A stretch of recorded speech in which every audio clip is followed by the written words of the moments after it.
product. When you do the new drug application process, you have to do much more rigorous preclinical and clinical research for your product. So by doing that, you're going to learn about whether there's any potential toxicity for the product, some adverse events, drug interactions, because a lot of times what can happen, and St. John's wort may be an example, it's an effective product for anxiety, but it also interacts with quite a few drugs. And unless you actually test these things and know about it, you can't really be certain of what's going to happen when those products are interacting.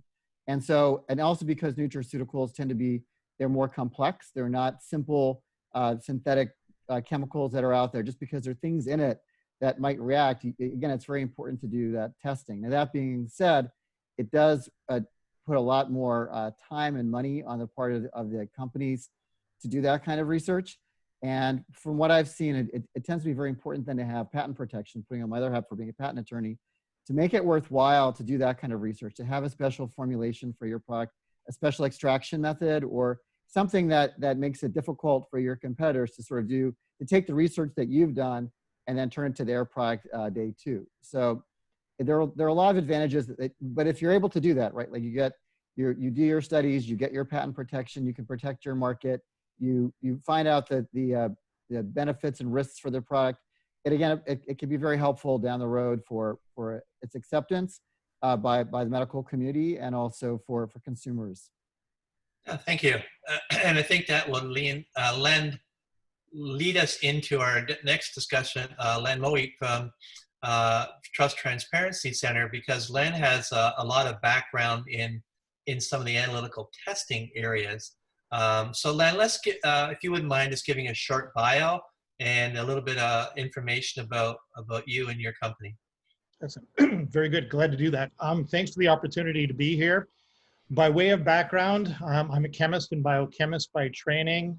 Realized that I really didn't like the lab and went into the business of science, which is where I spent the bulk of my career. And most relevant for this particular panel is I used to manage a contract analytical lab and a research organization that was doing some small molecule synthesis on the chemistry side. This was mostly in Canada, but many of our applications were in the US, so I am a proud Canadian, born and bred. But got involved in method development, method validation, reference standards, preparation, extraction, processing, qualification. We also were taking OTC approaches to natural products through botanicals, and this was pre-2004 and pre the NHP regs. Then I got fully into the natural products industry, worked within media, industry analyst, worked for Nutrition Business Journal in the United States, doing a lot of work in the US ingredient, regulatory, and business strategy space, and then also some global applications. So it's US, Canada, and globally. And I think that as we're discussing all of these things, no geography is fully isolated, as we've heard in the earlier presentations. Where my company is now focusing, we're a small consultancy. I'm working a lot in prebiotics, the microbiome, curcumin, collagen, coconut, and several other categories that are interesting in the natural product space. Thanks, Len. Len is uniquely qualified to add to the overall discussions from today because of his analytical testing background. You know, we had a number of presentations today really talking about product development and the regulatory strategies associated with bringing a product through either as a dietary supplement, a natural health product, prescription drug, doing the non-clinical testing associated with product development, you know, filling out GRAS applications, etc. But one of the key components we didn't dig into deeply was the analytical support and the bioanalytical support required for products to enter the registration phases. Now, having been through developing a new natural health product as a prescription drug, I can attest to the amount of work that goes into ensuring that the product that we're testing is in fact meeting quality standards associated with the regulatory agencies. And of course, all these data have to be submitted to the FDA. So therefore, the lab support to product development is critical as part of your application process. So Len, can you maybe give us a little bit of idea of the challenges and the concerns that you've experienced when you're guiding companies through the product development strategy? Absolutely. And obviously, this is changing very, very quickly. And some of my recollections are a few years ago, but you've got new analytical techniques that are emerging. You've got new extraction techniques, whether that's the applications of supercritical fluid, the microbiome research that you're doing. You've also got from botanicals, you've got variable fingerprints, variable actives. You've got, as it's already been described by both Josh and Rod, sometimes combination products, different requirements that are absolute, but your testing and analytical work must be sound and it must lead to your strategy. And also, as Brian just mentioned earlier, it needs to lead to your intellectual property. Harvest conditions, climate conditions can actually increase or decrease an active ingredient. So you got to make sure you have the right active. Nutritional components in botanicals can be changing, whether that's due to climate change or not. An example of a botanical that we worked with several years ago had natural variability on the traditional active. There was a crop in a field that was a high active. There was another that was a low active, both using the traditional markers. We actually had to develop secondary markers, and it turned out that those markers were a better predictor of efficacy than what was in the traditional literature. So we needed then to tweak the extraction to optimize, make sure our research materials were appropriate for the various stages of clinical research too. So you want good research materials. They need to be reproducible. They need to be reflective. And most of the literature around botanicals traditionally through recent years does really question the quality of the research materials. And if they're not good at the outset, they're going to hamper your regulatory process. In our instance with the botanical, we had a low active that we needed to blending. So from a manufacturing standpoint, we needed to do content uniformity testing to an extreme. And then we had to, in some cases, reproduce some batches. So supply chain issues, content uniformity, establishment of specifications. Then there's the link to IP implications, as I mentioned. Then in a general sense, you've also got whether the ingredient, well, you don't need to qualify it. Is there an entourage effect? Are there secondary metabolites or are there secondary ingredients that may or may not be markers that are creating part of the effect? And you should have them standardized as part of your intellectual property, and they will support your process for research and regulatory. I appreciate the input, and I can attest that the setting up the analytical testing component when you're developing the manufacturing strategy is a very critical task. I'm going to skip around a little bit, and I'm going to talk to Sam Merketza next, because Sam is directly involved in manufacturing. And I'd like Sam to just give us a bit more of your background, and then we can talk about manufacturing.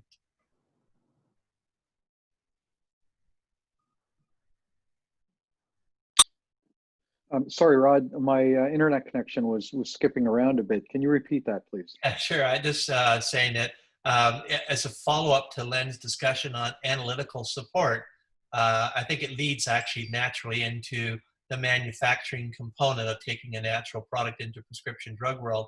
And if you wouldn't mind just giving a little bit about your background and bio, and we'll ask you a couple of questions. Sure, yeah. So I'm Sam Merketza. I've spent the last 24, nearly 25 years in the contract development manufacturing organization space. I started my career as an accountant in finance, and then migrated into marketing, and then joined a little company in 1995 by the name of Patheon, who was doing all this contract manufacturing work here in Southern Ontario, facilities in Fort Erie and in Burlington.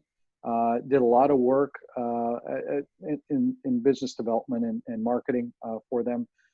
Managed a number of clients, anywhere from natural health products to nutritional products to OTC products to prescription products.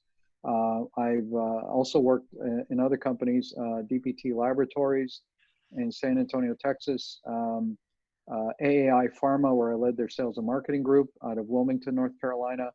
And most recently, I led Wellspring Pharma Services located in Oakville as a contract manufacturer. For the last about 6 months or so, I've been with Bora Pharmaceuticals. It's a Taiwan-based pharmaceutical company. That's a contract development manufacturing organization specializing in complex modified release oral solid dose manufacturing. And Bora wanted to expand its global footprint and want to expand into North America. So I joined the company as president of North American operations, and where we have recently signed an agreement to acquire GlaxoSmithKline's Mississauga manufacturing facility. And we're hoping that we'll close on that towards the end of this year. But I've spent a lot of time with a lot of different clients over the years, transferring their products into facilities that I've worked in, oral solid dose, semi-solid, liquid dosage form. And it all begins, as Len says, with the analytical testing. My experience with natural products, botanical products, is there's a lot of crop to crop variability. You really have to nail that down before you can even get into the manufacturing process. If you don't, qualify those materials and qualify your supply chain for your materials, and make sure that those materials are robust. Anything that you put in any kind of tank or any kind of mixer, when it comes out, you're never, you won't be quite sure of what the results are. And as far as Health Canada and FDA are concerned, or any regulatory agency for that matter, it's minimizing lot-to-lot variability. It's having a consistent, robust product that's reproducible. And you really got to take your time when it comes to all of these aspects to really nail down all the different parameters. And it requires a lot of testing. It requires a lot of qualification. Your raw material suppliers, your packaging suppliers, all have to be qualified according to Health Canada and FDA standards. And if you're coming out of the botanical world or the natural health world, some of those suppliers may or may not meet those requirements and stand up to regulatory scrutiny. So you've got to make sure that you've got all your all of that lined up before you even try and put anything into a manufacturing tank. And then once you qualify your materials, you have the analytical laid out and nailed down. Then it's about which excipients go with your active ingredient, and a lot of work has to be done from a pre-formulation and a formulation development standpoint to make sure that those materials interact, and they interact well, and they don't cause any related substances or impurities that might come out of the process. So that requires quite a bit of work at small scale. And you really should take your time and have very defined protocols in terms of how you set about developing your product. And even when you may have been making the product previously, under a botanical scenario or natural health scenario, it may not work when you try and translate it into the pharma world.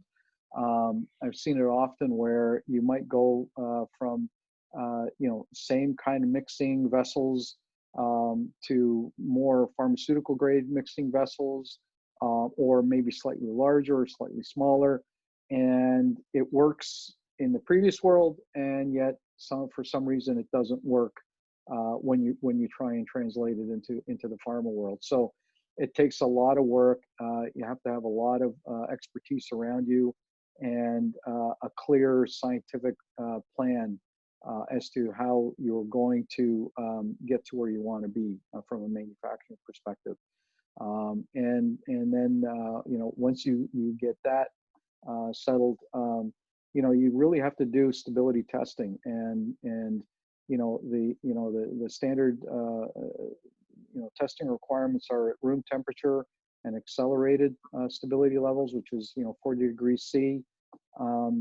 You have to be patient. It takes time. You can't rush stability. It could be 6 months, it could be a year. depending on your protocol and what you're trying to achieve. So, there's a lot that you have to take into consideration. Thanks, Sam. And I can attest to what you're saying.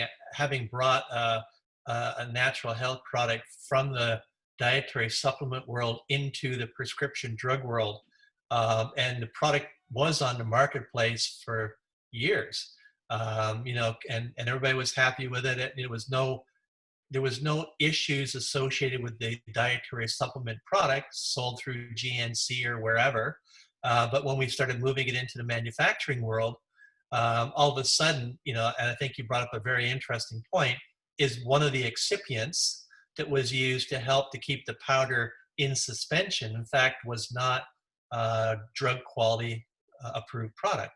And I mentioned that in my presentation earlier about, switching over to beeswax, for example, that was used. But one of the insights from a group like you would be maybe beeswax wasn't the best product to be using as an excipient, and the CMO had suggested using lecithin, and said that's much better product to be using. So part of the foundation of developing natural health products, as anything actually, doesn't really matter, but as a prescription drug especially, is to seek input from people who are very knowledgeable in certain areas.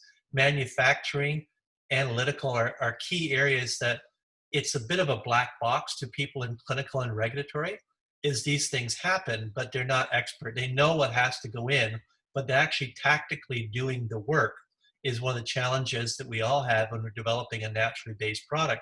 And one of the things you could, Sam, that would be interesting, get some feedback on is when we went to the CMO to put our product into a drug manufacturing facility, one of the challenges was our product was actually a contaminant. It was yeast. And the QA people flipped out with saying, there's no way in this lifetime that we're going to develop a drug product based on a yeast API. Yeah, those are, that's a challenge. Microbial contaminants, could be, can shut down a facility quite easily. You have to have proper containment for those things. Typically in pharmaceutical facilities, Health Canada and FDA, really frown upon that, about using them, especially in solid dosage form products, because, there's a lot of airborne particles that float around. When you're talking about semi-solid and liquid products, once you get your ingredients into a solution, that microbial containment is a lot easier because you don't get as much airborne. Yet you still have to do considerable environmental monitoring and testing to ensure that you don't have any microbial or contaminants in your process left over. Cleaning validation is very important. Making sure that the equipment is cleaned properly, that there is no residual active or materials left in the process that could possibly cross-contaminate other products. The biggest challenge is can you avoid any type of recall or any type of cross-contamination that can cause problems elsewhere, and nobody wants that. Thank you, Sam. I appreciate your input. Our next speaker is Michael Steller from Health Canada. So far you've heard today presentations from people who are developing products as prescription drugs or a natural health product or medical food. All that information channels through to the regulator. And we're very fortunate today to have somebody who is on the receiving end and has to interpret what we say in line with the guidance documents associated with the regulator. Michael, if you could just give us a little bit of background and what you're doing at Health Canada. Sure, sounds good. So myself, I come from biochemistry and physiology / cellular molecular medicine backgrounds by education. But really I have 10 years of experience in the clinic and in the lab. And I've worked in industry, in the probiotic industry, and I've worked for scientific supply companies as well. So I have some understanding of where industry comes from too. In terms of my career at Health Canada, I've been with Health Canada now for almost 14 years. I currently work as a unit head or supervisor with the Natural and Non-Prescription Drug Product Directorate. And I deal with a lot of variable products, different claims, basically low risk to high risk and everything in between. I've dealt with a number of high risk products that you could potentially argue are on the cusp of between prescription and where an NHP resides, including products that came in with claims for Alzheimer's disease, depression, irritable bowel syndrome, irritable inflammatory bowel disease. Irritable bowel syndrome is actually okay. Cervical cancer and others. Generally speaking, the batches of products that I deal with on a daily basis are women's health, men's health, probiotics, personal care type products, as well as dental products. And that's generally where I'm coming from. Well, it's a pleasure to have you here with us today. And as you can see, there is a lot of moving parts in developing a natural health product, where it can come in Canada as an NHP, in the United States as a dietary supplement, perhaps slip into the category of medical food, or in fact go all the way down and become a prescription drug.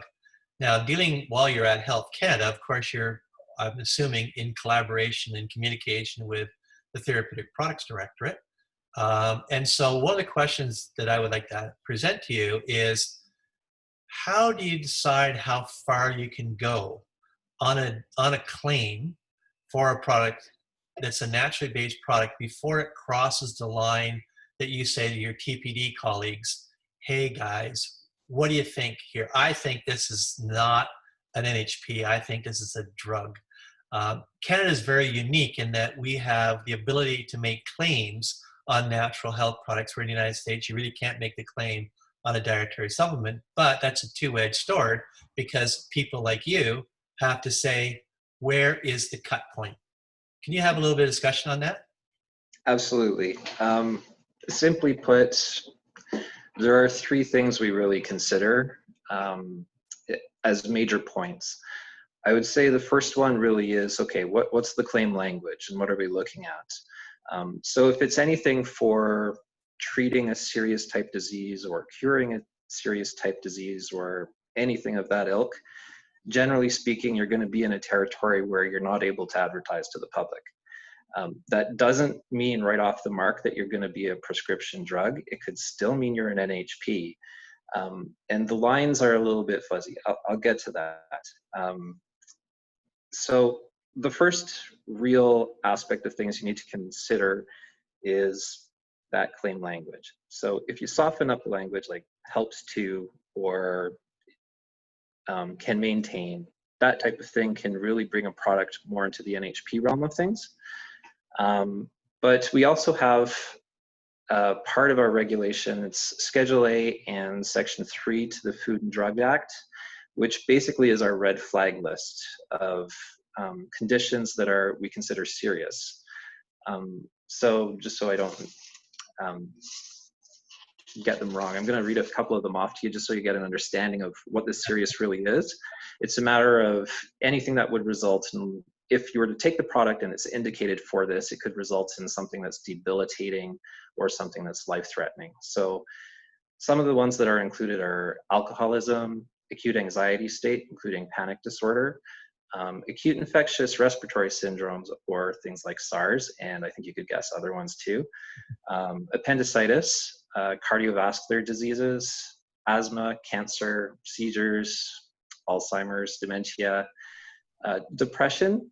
But, and this is one of those things where if you were to look at the wording of the claim, you could potentially look at it differently.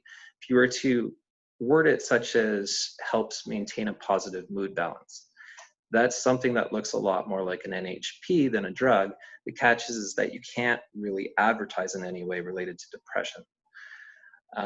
Other things like diabetes, and then there are nuances involved too, where if you're dealing with like the signs and symptoms of a disease that can lead you back to thinking it's a cure or treatment, such as diabetic neuropathy, that type of thing still falls into that realm of serious.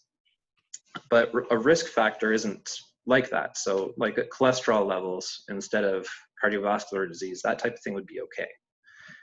Other ones are high blood pressure, morning sickness, sepsis, thyroid disease, and one I wanted to mention, obesity is actually on that list. The catch is that you can have claims for weight loss as long as they're qualified for things with like diet and physical exercise as well, and that would still potentially fall within the realm of an NHP. So that's really the most important differentiating part in terms of claim wording, the first part. The second part is the evidence. Oftentimes these types of products will come into NHPD first, or NNHPD. And basically, without being too revealing, I would say that most of these products really fail in the evidence mark. Generally speaking, they come in with very low evidence, thinking they can get really high claims. And really the bar is quite high. It's very similar to the drug world when we're dealing with serious type claims. So we're talking 2 phase 3s at least that are really well designed. So your prospective intervention type trials, so your randomized double-blind placebo-controlled trials.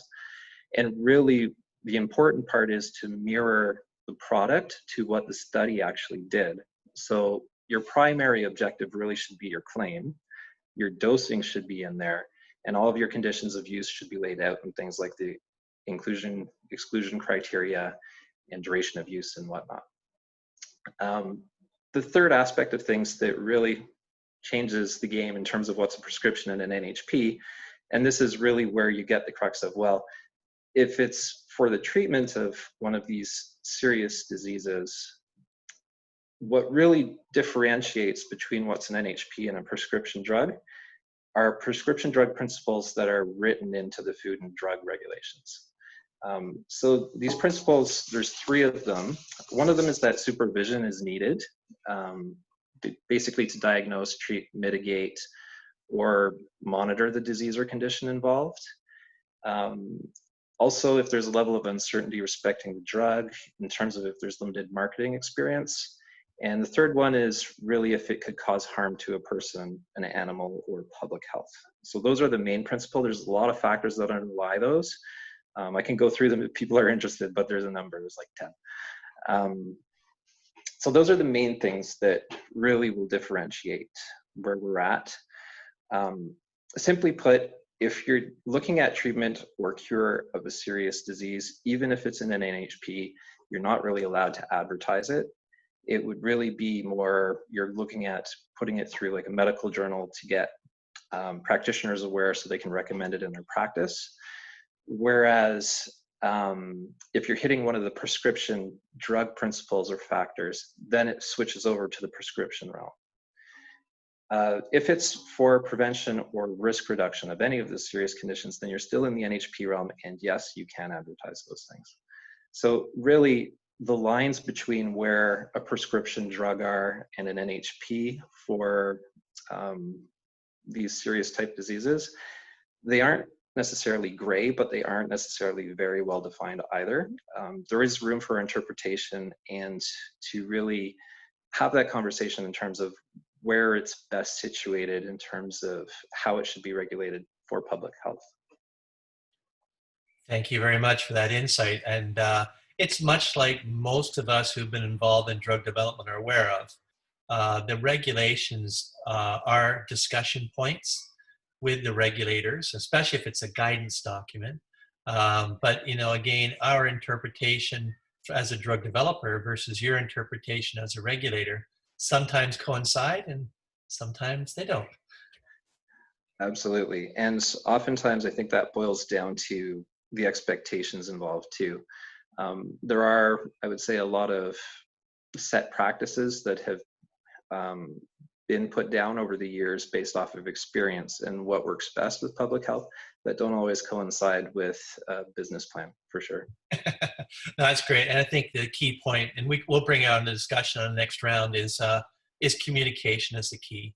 Talking with the regulators on a regular basis and posing the difficult questions early in the program can save a lot of heartache at the end. Thank you. Our next presenter and panelist is David McDonald. David, can you give us a little bit of background about your company and yourself? Sure. So I'm David McDonald, president of Methylation Sciences. We're a small private company here in beautiful British Columbia. And we're developing an active that is a dietary supplement, but we're developing it in the United States for the treatment of depression. So my background is just over 30 years of experience in research and development around pharmaceutical products, all of it in Canada. I started out, got a PhD in chemistry from the University of Alberta, and then worked for, for various lengths of time for Syntex, which is, that was the building that Patheon eventually took over in Mississauga, and then Hemasol for BioVale for a while, and then Active Pass here in Vancouver, and then most recently for Methylation Science for about the past 10 years or so. That's great. David is one of the few panel members here who has taken a naturally based product through the full IND process. And I think it's worthwhile now, as we've had a chance to talk with the other panelists about the various unique aspects of developing a naturally based product as a prescription drug. You've actually lived it. You've taken your SAM-E candidate through the IND process as a potential treatment for major depressive disorders. So talk to us today a little bit about the process that you went through to bring SAM-E into the IND world, and what were the advantages and disadvantages to have that available as a dietary supplement when you were dealing with the FDA?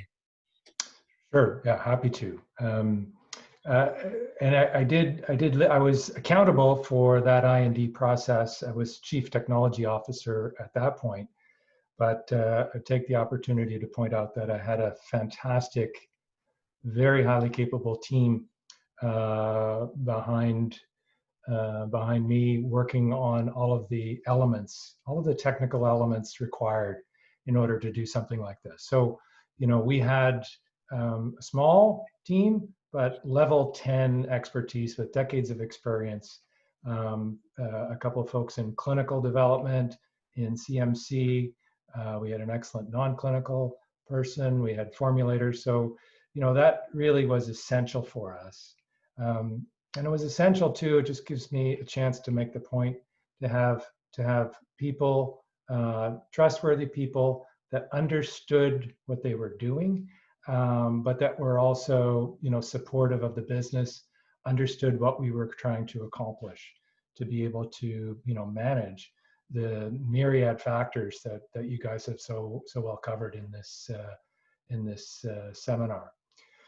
So with that said, the company started in about 2009 in earnest, and MSI saw an opportunity with acetylmethionine, it's sometimes abbreviated SAM-E, to treat depression. And that molecule had been developed very early on in the 80s in Italy. It started out as an injectable. There was IV and IM formulations of it, and eventually got developed as an oral formulation. And right now, it's a dietary supplement in the US, a natural product in Canada, and in Europe, depending on the jurisdiction, it's an approved drug or a supplement. In Italy, it happens to be both. It depends on the dose.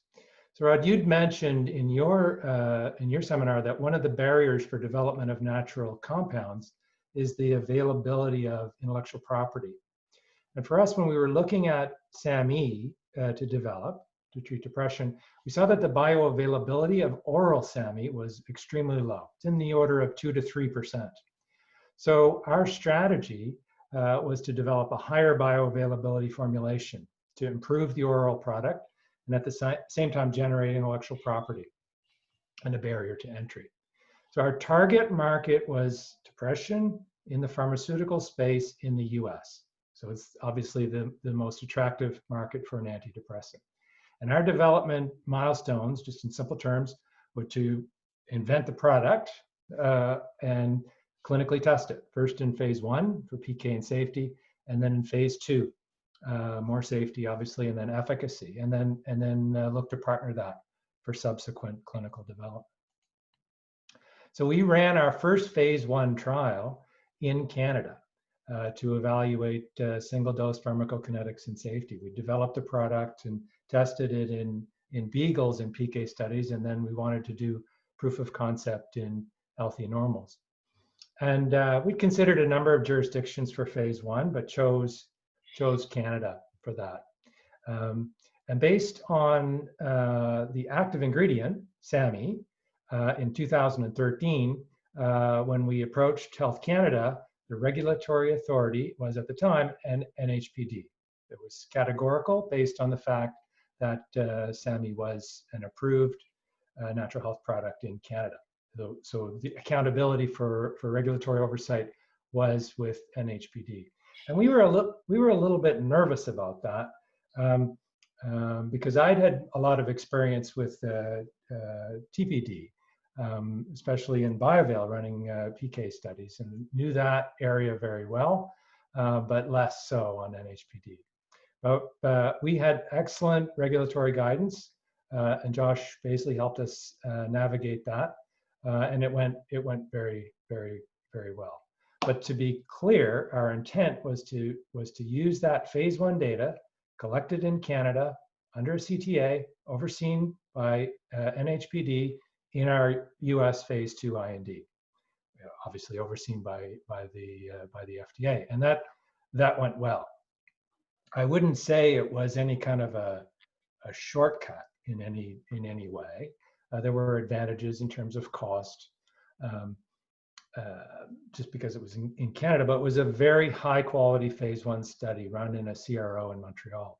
And it included a validated chiral bioanalytical method, which was also developed for us in Canada by that CRO.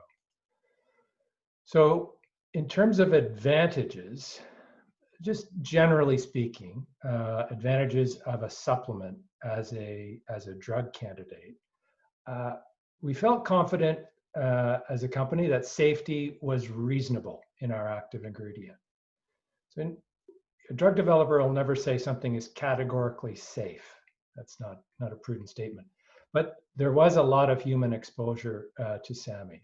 And not just the fact that it was sold as a dietary supplement. There was extensive literature where SAMI, oral SAMI, was clinically studied. And those studies began in the 1980s. It was probably 30 studies in depression alone, varying levels of quality over time, but substantial safety information.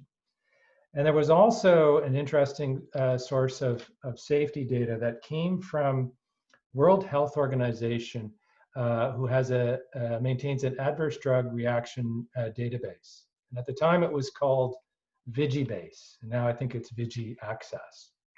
But you're able to, with a generic name of a drug candidate, or active ingredient, let's say, query that database.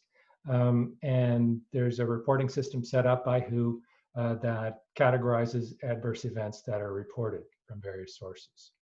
So for example, the generic name for SAMI is atomethionine. And if you queried that yesterday, there's about 1,300 adverse events that were reported for SAMI over the years. And these are MEDRA compliant adverse event reporting. So there's system Morgan class, there's causality assessment, dosage form, preferred terms, and lower level terms. So it's quite useful and compatible with standards for clinical research. It's not a controlled trial, it's based on reports, but it is helpful in terms of understanding at an early stage where there might be adverse events. And that's informative as an additional level of information. Not definitive, but helpful.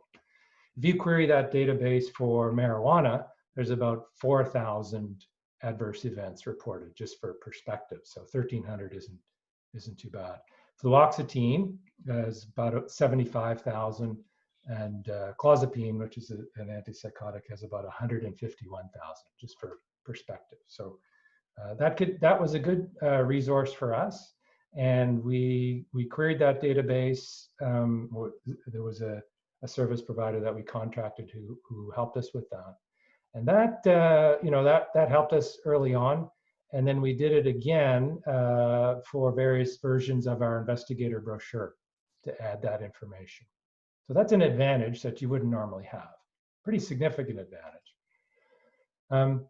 In terms of another advantage that I just want to touch on, and this is on the FDA side of things, we went into a pre-IND meeting with the FDA, and we posed them a question. We wanted to see if we could at least postpone some of the farm tox studies that would typically accompany a phase 2 candidate. So in order to get it right, I just want to read our question so you have the full context of it. So we explained there's extensive non-clinical and clinical safety information available for SAMI based on published literature and other publicly available sources.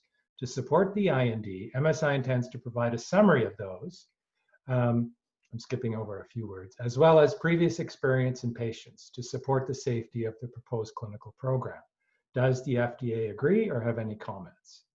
So what they wrote back is, although we consider SAMI to be a new molecular entity, which was gratifying, and the non-clinical information has been provided is less complete than we typically require, we will allow an initial phase 2 clinical trial to proceed based in part on the extensive clinical experience with SAMI. Now, this was not an exemption. This was a relaxation of requirements only for phase 2. They made it very clear for registration they needed full access to a normal data set. But it was a substantial advantage for us in our program. We had on the CMC side, there was a USP monograph that was very helpful as a starting point for specification development. In terms of disadvantages, on balance, it was an advantage. There was a few disadvantages. On the CMC side, again, we really needed to do more testing to encompass both the expectations of the NHPD and the FDA. So we had to do things that we normally wouldn't do. We had to test for pesticides, for example, and heavy metals. So we explained on the FDA side that we didn't have any catalysts or any contact with heavy metals, and so we weren't planning on doing it, but it was more of a categorical requirement on the NHPD side. So we ended up doing it anyway. So that's, I'll just stop there then, and that's some of the advantages and disadvantages. Overall, a lot more advantages. And I think you brought up some very interesting points in your discussion on the development of SAMI that, you know, many of us who have developed naturally based products have faced. One, for example, is safety information. We work with a lot of clients and sponsors who say that their dietary supplement is on the market. We've really had no adverse events reported. And when we talk to the regulators, you know, we've tried to advise them the same thing is that just because nobody's reported it and just because it's on the market doesn't necessarily mean it's safe. And we've had that feedback now from the FDA for 2 specific sponsors. So I think you brought up a very good point that the I think it's called a Vigibase too, from the WHO is an excellent repository of information and systematic gathering of safety information for dietary supplements on a global basis is actually very useful if it's available. I think that's a great point for everybody from this discussion today. And I would like just to pass around to the panel. Does anybody from the panel have discussion questions they would like to address to anybody else before we launch into the next wave of questions?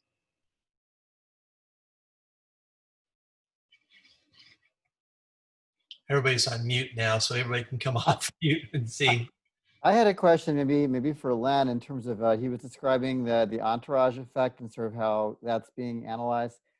One of the products that I work on is also in the field of cannabis, in terms of what it may be, how that's going to be regulated, whether CBD and other kinds of components of it, what kind of medicinal properties they may have, and sort of in the vernacular of many of the people in that space, they talk about the entourage effect, and about how CBD by itself is not as effective as if you have it with the other components in cannabis, that it somehow is more effective, or you need less CBD to get the same kind of effect like you might want from it.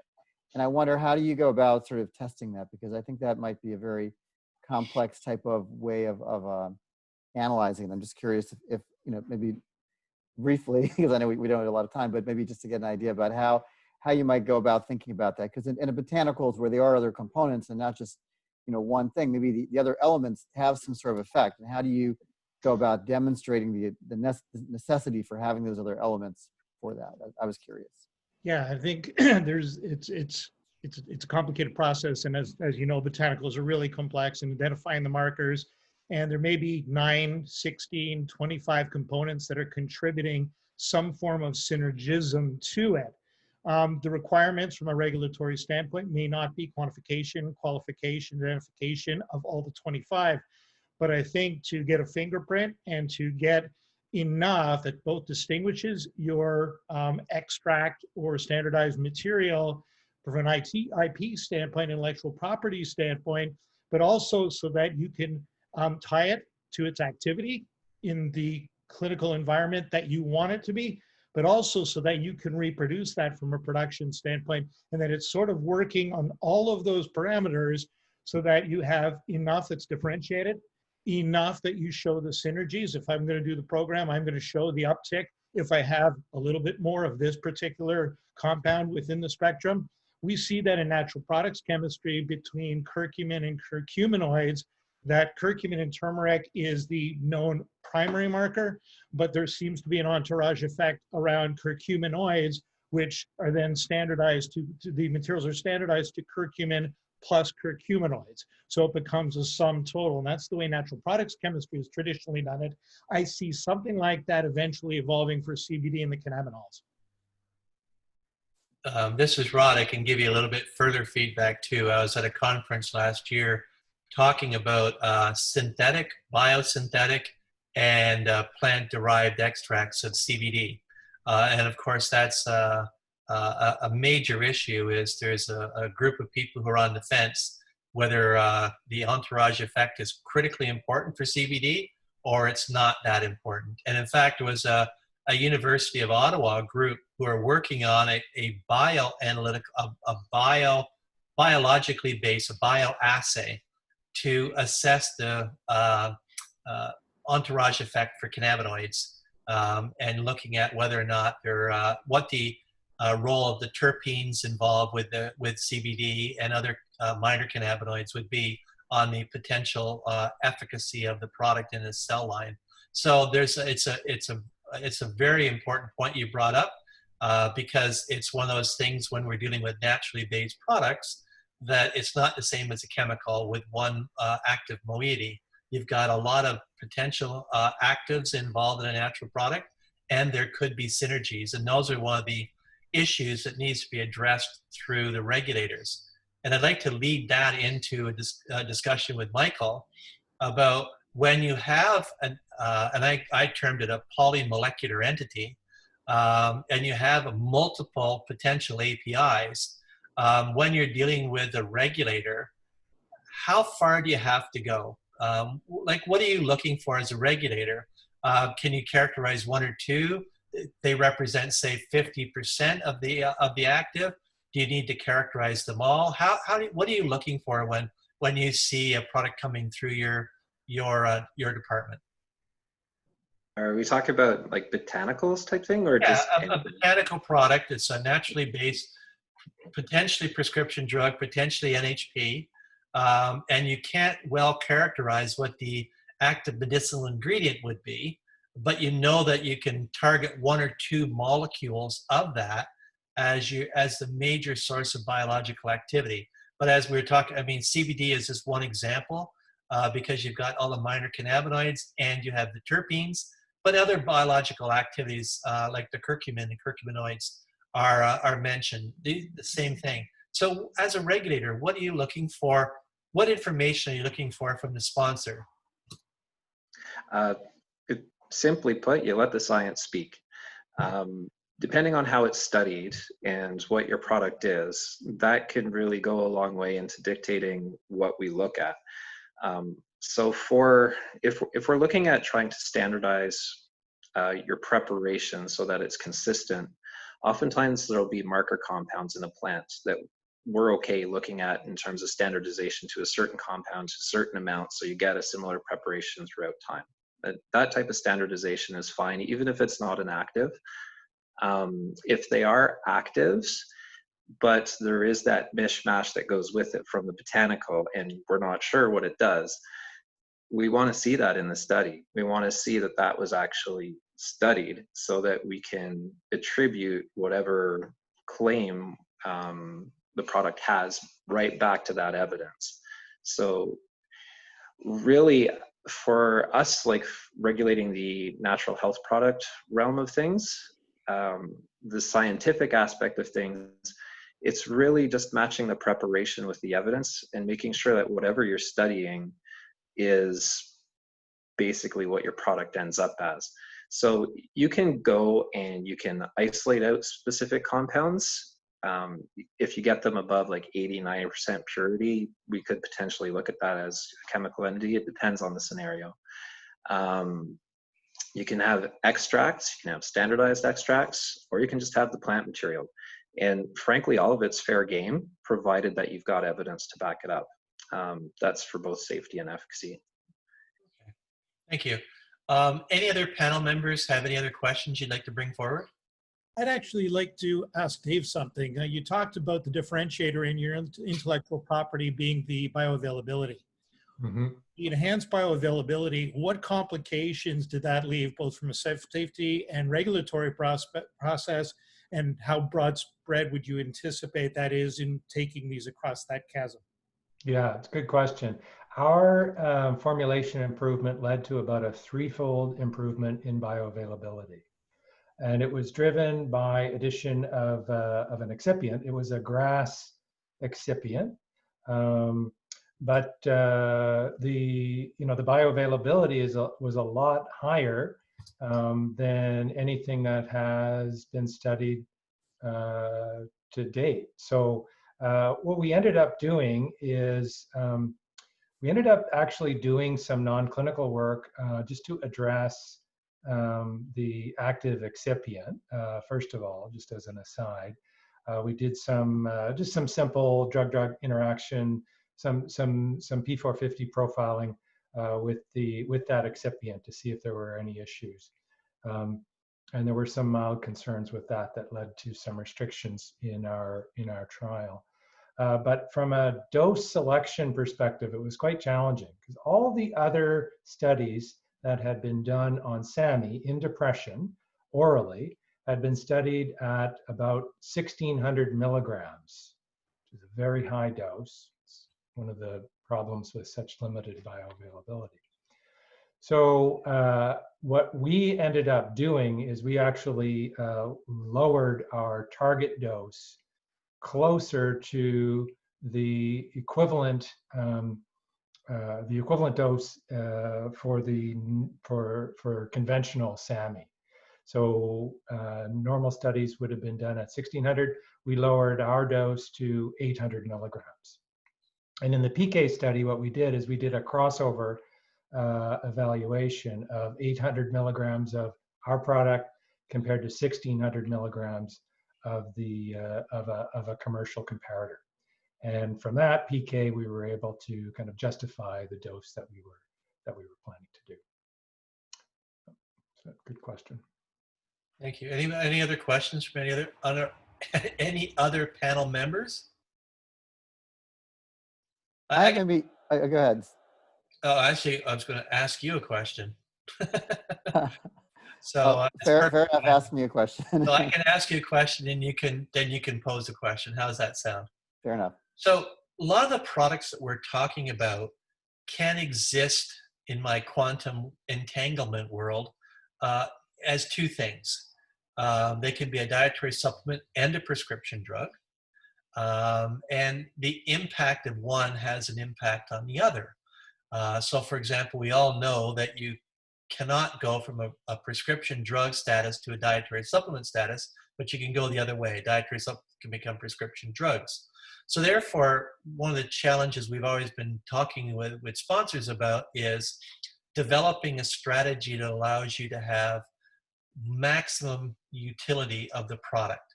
So they can start off as a dietary supplement, enter the marketplace as a prescription drug 5 years down the road or whatever.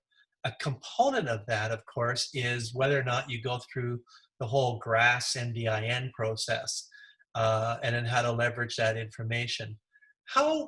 What's your opinion on getting GRAS/NDIN done early as a product enters the marketplace?